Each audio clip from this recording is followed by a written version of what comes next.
So hello everyone, good evening.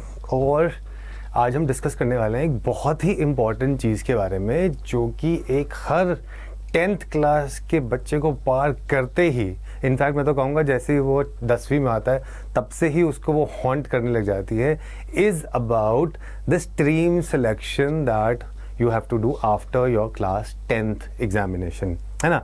सो पहले तो आप 10वीं में जैसे ही आए तो आपको बोर्ड की तैयारी करनी है। बोर्ड के क्वेश्चन जो हैं उसका एक डर आपके सर के ऊपर मंडराता रहता है, और वहीं आपसे बिल्कुल जैसे ही आप अपना आधा 10th फिनिश करते हैं, या इनफैक्ट उससे भी पहले आपसे टीचर्स, आपके पेरेंट्स, आपके फ्रेंड्स, आपके आसपास रिलेटिव सब लोग पूछने लग जाते हैं कि अब क्या लोगे, साइंस लोगे, कॉमर्स लोगे या लोगे ह्यूमैनिटीज़। और इसके चक्कर में बहुत सारे बच्चे हो जाते हैं कंफ्यूज, क्योंकि अभी हमें पता नहीं होता कि कौन सी स्ट्रीम लें और किस स्ट्रीम को लेने के बाद क्या होगा। तो इन सीरीज़ ऑफ जो वीडियोस मैं आपके लिए लेके आऊँगा, जो सेशंस मैं आपके लिए लेके आऊँगा, इसमें हम इसी क्वेश्चन को टच अपॉन करेंगे कि क्या चीज़ हमें लेनी चाहिए, कौन सी स्ट्रीम लें, कौन सा एक ऐसा सब्जेक्ट पढ़ें जिससे आगे हमारा करियर बहुत अच्छा हो और एक रिवॉर्डिंग करियर हमें मिले। That is what we are here for. And my name is Ashish Garg, मैं हूँ आपका दोस्त, और वेलकम करता हूँ आपको यूट्यूब चैनल ऑफ अड्डा 247 पे, जहाँ मैं आऊँगा और एक सीरीज़ ऑफ वीडियोज़ लूँगा जहाँ पे आपको बताऊँगा कि स्ट्रीम को सेलेक्ट करने के लिए सबसे इम्पोर्टेंट चीज़ क्या होती है। उसके बाद हम करेंगे कि साइंस स्ट्रीम में क्या क्या ऑप्शंस हैं, क्या क्या करियर्स हैं जो अवेलेबल है, जो आप कर सकते हैं। ऐसे ही फिर कॉमर्स के लिए करेंगे, फिर ह्यूमैनिटीज़ के लिए करेंगे।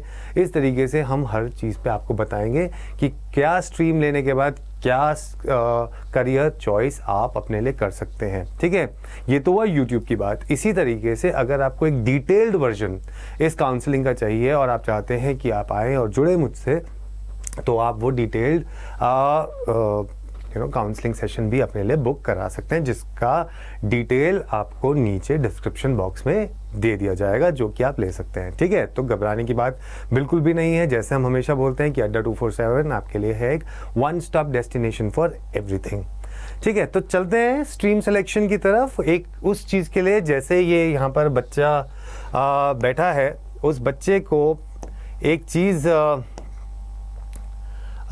लग रही है कि कंफ्यूजन है ना। सो कंफ्यूजन को दूर करने के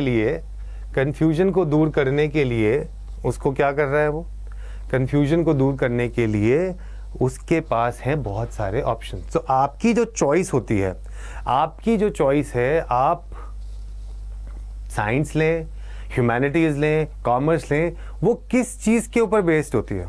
ठीक है, तो पहली चीज़ आती है हमारा सोसाइटी, जो हमारी सोसाइटी चल रही है, उसमें एक वर्ड निकल के आता है बहुत बड़ा, एक्सपेक्टेशंस, है ना।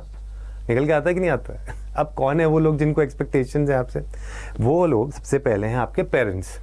तो पेरेंट्स को क्या एक्सपेक्टेशंस होती हैं आपसे? पेरेंट्स को एक्सपेक्टेशंस होती हैं कि भाई हमारा बच्चा बहुत ज़्यादा आगे जाके सक्सेसफुल हो जाए, और हर पेरेंट चाहता है कि कहीं ना कहीं वो साइंस ले ले, क्योंकि साइंस लेगा तो वो एक इंटेलिजेंट लॉट में माना जाएगा। इस सोसाइटी में होता है ना ऐसा कि जो बहुत ज़्यादा ब्रिलियंट माइंड है वो साइंस लेगा, जिससे कुछ ना हो पाएगा वो ह्यूमैनिटीज़ लेगा, और अगर अपनी नाक बचानी है तो क्या कर लो, बीच का रास्ता ले लो, चलो कॉमर्स ले लो, विद मैथ ले लोगे तो और बढ़िया, है ना। तो ये चीज़ होती है जब हम बात करते हैं सिलेक्शन की। उसके बाद आपको एक्सपेक्टेशन होती है टीचर्स चाहते हैं भैया टॉपर इसी स्कूल से होना चाहिए, है ना, तो उनसे एक्सपेक्टेशन। फिर वो रिलेटिव्स जो आपके घर कभी नहीं आते, है ना, लेकिन जैसे ही आपका रिजल्ट आता है आपके सामने आ जाएंगे, है ना। होता है ना ऐसा। तो जब ऐसा होता है तो क्या करते हैं वो, फिर वो आके, अरे बेटा अब क्या करोगे, कितने नंबर आए, है ना। तो वो आके पूछेंगे, कंपैरिजन शुरू कर देंगे, अरे मेरे चाची के बेटे के तो इतने नंबर आए थे, तुम बताओ क्या हो गया, है ना। उसके बाद आते हैं आपके दोस्त। ठीक है, दोस्तों से पीयर फैक्टर कि वो लोग क्या कर रहा है, कैसे कर रहा है, क्यों कर रहा है। ठीक है, तो वो एक पीयर फैक्टर आपके ऊपर आता है, जो कि आपको देना चाहता है क्या, अननेसेसरी का प्रेशर और एक एक्सपेक्टेशन आपके ऊपर छोड़ के चला जाता है ना। कंपैरिजन्स होते हैं हमारे शर्मा जी, वर्मा जी, गुप्ता जी, इनके बच्चों के साथ, है ना, कि भाई इनके कंपैरिजन करेंगे कि भाई तुम उसको देखो, उसने तो ये लिया है, तुम ये ले रहे हो। तो ये सबके बीच में आप बहुत ज़्यादा कंफ्यूज हो जाते हो, है ना। और कंफ्यूज होने के बाद आप बैठ जाते हो एक कोने में ये सोचते हुए कि अब करना है क्या और ले कौन सी स्ट्रीम, है ना। तो आपका इंटरेस्ट, तो क्या करना चाहिए, इंटरेस्ट आपका मैटर करता है या आपके आसपास के लोग क्या चाहते हैं आपसे, ठीक है। कि आप ये लो, मेरा इंटरेस्ट नहीं है एक साइंस पढ़ने में, मेरा इंटरेस्ट है ह्यूमैनिटीज़ पढ़ने में, आर्ट्स पढ़ने में, फाइन आर्ट्स पढ़ने में। तो क्या इंटरेस्ट आपका होना चाहिए या किसी और का। Then parental pressure, parental pressure की बात जैसे मैंने आपको बताई, शर्मा जी, वर्मा जी, गुप्ता जी, इनके बच्चे, है ना, कि भाई उनसे कंपैरिजन शुरू हो जाता है। आपके बड़े सिबलिंग्स, चाहे घर में बड़ा भाई हो या बड़ी बहन हो, अगर उसने साइंस ले ली है तो तुम्हें भी उसके फुटस्टेप्स ही फॉलो करने हैं, है ना ऐसा। तो पेरेंटल प्रेशर आ जाता है बहुत भारी। उसके बाद हर्ड मेंटालिटी, भैया सब लोग कर रहे हैं जाके तो तुम भी करो या मैं भी करूँगा। जैसे बहुत बड़ी एक कहावत है जो हमने सुनी थी कभी, कि जब आपने ग्रेजुएशन कर लिया और काम कर लिया और आपका दिमाग एक मेंटल ब्लॉक आ गया, when there is a mental block you hit the road block and you don't know what to do, you take a right and you start doing MBA, कि एमबीए में एडमिशन ले लो। ऐसे ही एक लहर चली थी किसकी, कि इंजीनियरिंग कर लो, एमबीए कर लो, ठीक है। इसी तरीके से हर्ड मेंटालिटी की, you know, now you have to decide whether you want to be part of the rat race or not. That is what we are doing here. Then it is the societal notions.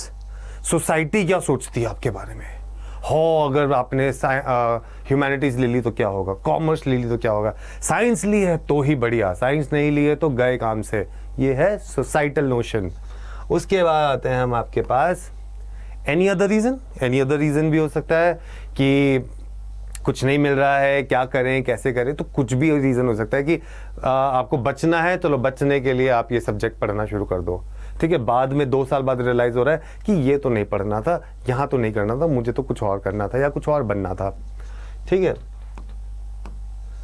So where do you fit, where do you fit your stream selection or the subject or the career that you want to choose should be based on interest, values and personality. लोग बाग ये देखते नहीं है कि मेरा interest किस में है, मेरी पर्सनालिटी कहाँ पर मैच करती है, क्या मैं इंक्विजिटिव हूँ, किस टाइप का मैं लर्नर हूँ, क्या मैं बहुत टाइम लगाता हूँ पढ़ने में, क्या मेरा कंसंट्रेशन लेवल बहुत ज़्यादा है या कम है, मैं प्रैक्टिकल चीज़ों पे ज़्यादा ध्यान देता हूँ या मैं थ्योरेटिकल चीज़ों पे ज़्यादा ध्यान देता हूँ, मैं नंबर्स में अच्छा हूँ या मैं टेक्नोलॉजी में अच्छा हूँ, क्या मैं नए इनोवेशंस करने की कोशिश करता हूँ। Nobody takes care of their personality, and if you don't take care of your personality then you end up making a mistake while choosing the wrong stream and the subject for yourself. Right, so aptitude, nobody pay attention to the aptitude कि भाई aptitude कैसा है। That's why if you see from now onwards the admission is happening through CUET, and CUET में क्या है, you have domain plus aptitude भी है। There are so many exams, so many places where the entrance examinations are starting happening. That's because people are paying attention more to aptitude-based learning, and that's why right from school, from class 8, the schools are now focusing more on developing the aptitude of the child rather than giving them theoretical knowledge only. Okay, so that is there. So a successful career should be based on the interest, ठीक है, कि आपका interest क्या है, and you should have the aptitude for the same. We know that the choices are between science, commerce and humanities. All right, but how to choose this particular stream is based on your interest and your aptitude. This is very important. So this is how you need to fit in. You need to fit this particular block here. ठीक है, science. Now we all know about science as a stream, कि science के बाद क्या होता है, जिसके ऊपर हम डिटेल एक सेशन करेंगे आपके लिए। लेकिन science कि होने के लिए कुछ चीज़ें हैं जो मुझे लगता है if you have these things in you then you can think of taking science as an option. That is you should have a daily regime for self study and self practice. You must be inquisitive in nature. Questions बहुत ज़्यादा पूछते हो आप, है ना? कुछ लोग बोलते हैं ना यार कितने क्वेश्चन पूछता है. So you are inquisitive. You want to know separate things, certain things. That is what you need to do. You must have an acumen for research and experiment. आप अलग अलग चीज़ें, घर में अगर कोई चीज़ें उठाया खोल के बैठ गए, देखेंगे कि क्या होता है अंदर, नए नए एक्सपेरिमेंट्स करेंगे, इसको मिला के उसको मिला के, ठीक है? Then science is for you. You must enjoy exploring newer possibilities, ठीक है, एंड इनोवेशंस. आप बहुत ज़्यादा वो कहते हैं ना जिसको बचपन में बोलते हैं खुरापाती दिमाग के हैं कि अलग अलग चीज़ें करके देखते हैं, कुछ नया बना के देखते हैं. अगर आपका दिमाग इस दिशा में चलता है then science is the stream for you. You must be masters of precision. Yes, so आपका डिटेलिंग बहुत होनी चाहिए. आई फॉर डिटेल आपका बहुत ज़्यादा होना चाहिए. अगर आप प्रिसिजन वाले हैं then science is for you. You must have a great concentration level. Very very important. अगर आपका concentration level बहुत ज़्यादा है, no matter what happens, then also your concentration doesn't go, then science is the stream for you. Then science is the stream for you, and these you should take science, and then we will talk about the careers what are there, but in the next video. Commerce.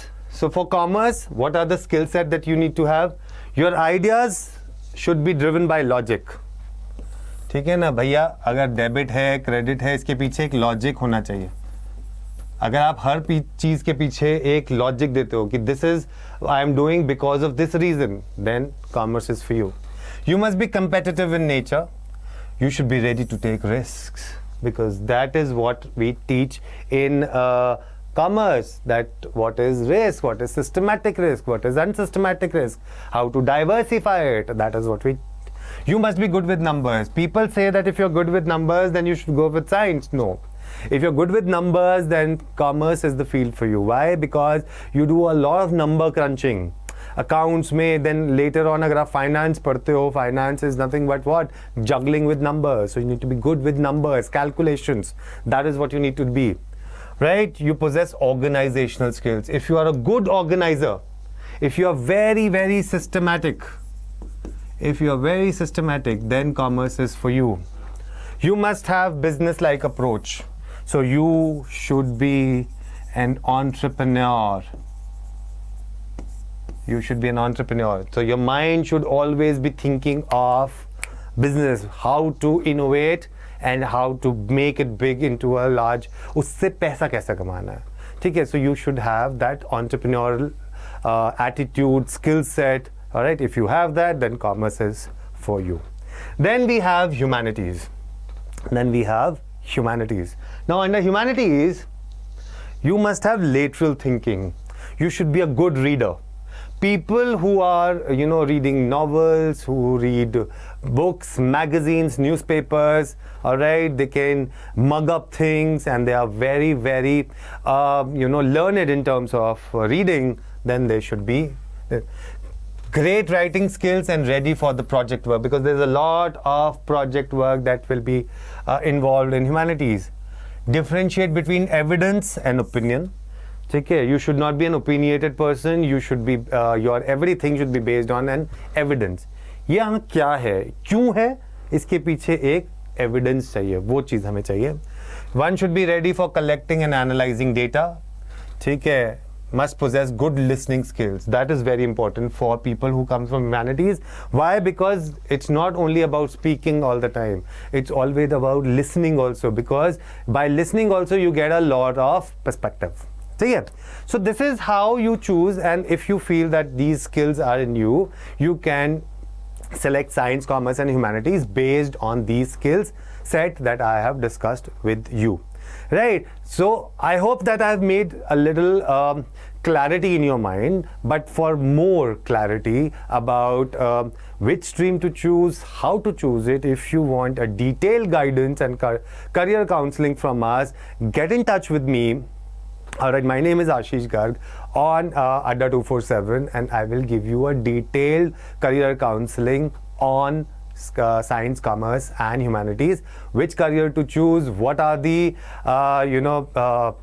possibilities that you can think of after class 12th, all right, and which career to choose. Also for class 11th, like you guys, we have started one batch which is called Saksham, all right, where we teach and facilitate.